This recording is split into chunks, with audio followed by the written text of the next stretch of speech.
His Excellency Prime Minister of the Kingdom of Cambodia has to leave as His Excellency has a departure schedule after 1 hour. So may we all thank for joining with us His Excellency, the Prime Minister from the Kingdom of Cambodia, His Excellency Hun Sen. Thank you so much, Excellency, for joining with us in this preliminary of the Asia-Pacific Summit.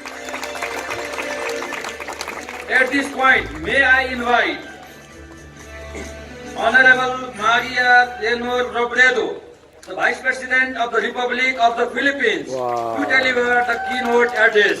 Ladies and gentlemen, Honorable Maria Leonor Robredo. Wow, so beautiful. It's like nearly a movie star. Esteemed heads of state and heads of government and the different delegations present, other distinguished guests, ladies and gentlemen. Yes, thank you. Today's gathering is an important step in deepening our shared commitment to working together towards lasting peace, understanding, and prosperity in the Asia-Pacific region. In September of 1956, former Philippine President Ramon Magsaysay underscored the importance of creating a strong network of nations in the midst of global conflict and struggle. Before an audience of college students in Manila, he said, and I quote, "Nationalism must be balanced with internationalism. Like citizens, nations cannot live in isolation and be progressive and happy. Thermonuclear weapons have made war, peace, and survival indivisible, making international cooperation and friendship all the more indispensable." Close quote. More than 60 years after, President Magsaysay's words still ring true. Across the world, we are witnessing a massive shift in the way societies are governed. New forms of protectionism and extreme nationalism have taken over control of powers, creating policies that build walls of resentment rather than bridges of understanding. These manifest in various forms of violence and injustice.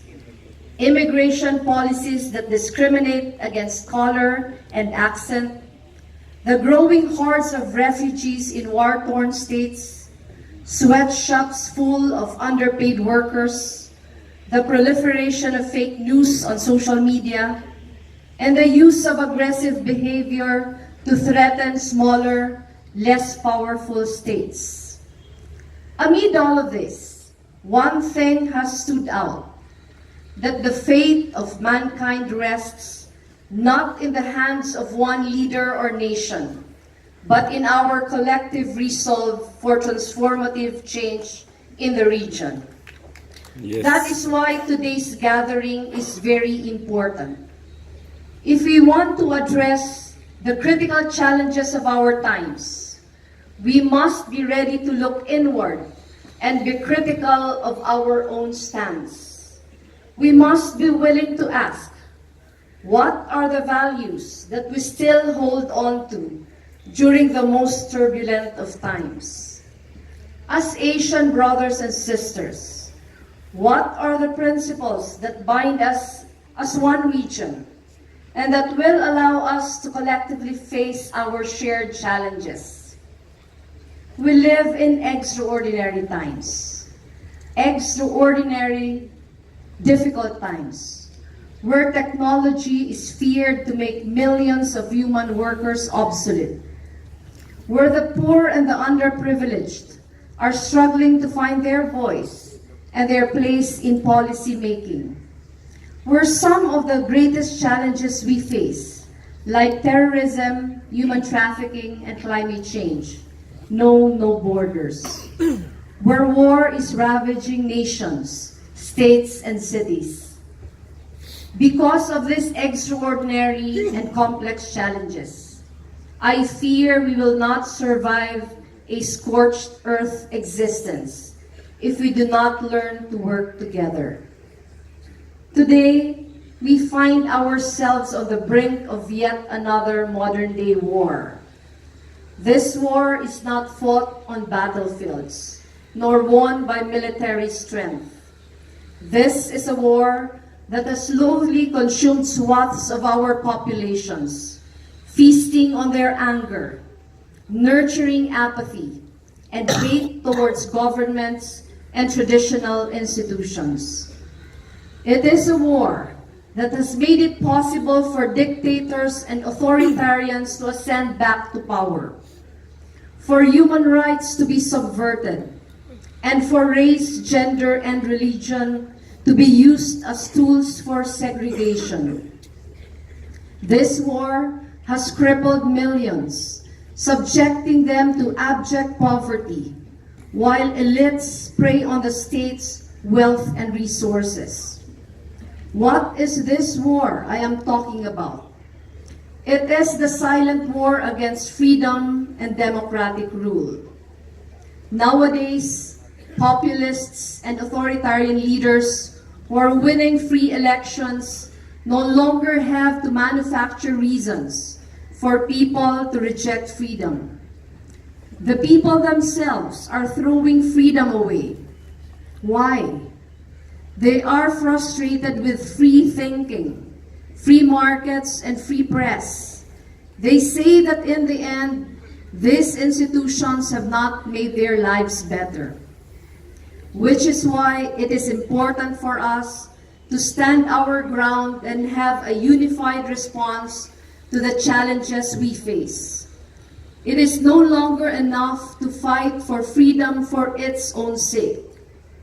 For while to some, freedom from tyranny and political repression are unquestionably ends in themselves, it is undeniable that a significant portion of populations and electorates all over the world are increasingly frustrated with freedom that gives them the right to vote but keeps them poor and hungry.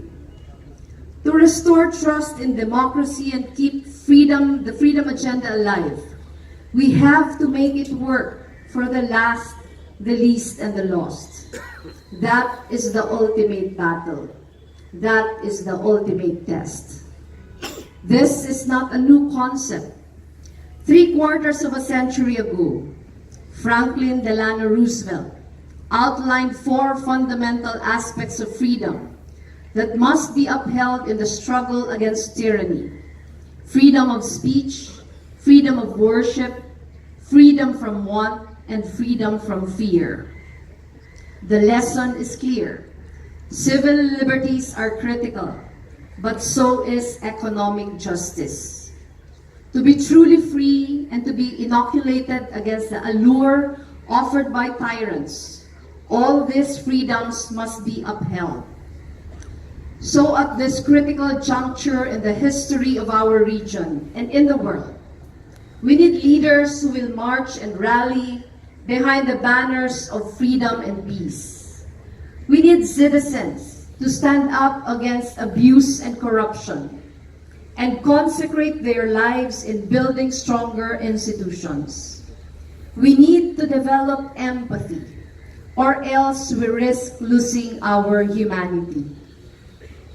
As we expand and deepen our political, economic, and social-cultural relations, let us not forget the daily struggles of those relegated to the peripheries.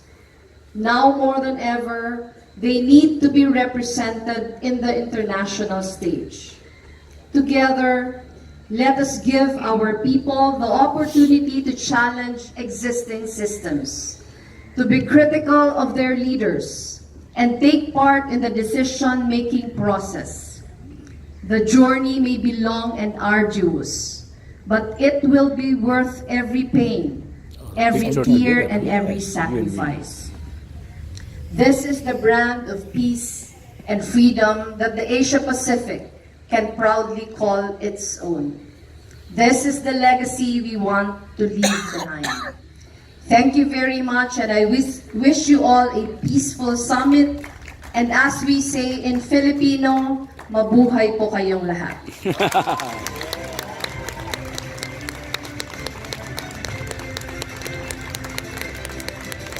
Thank you very much, Honorable Maria Lemur Robredo, the Vice President of the Republic of the Philippines.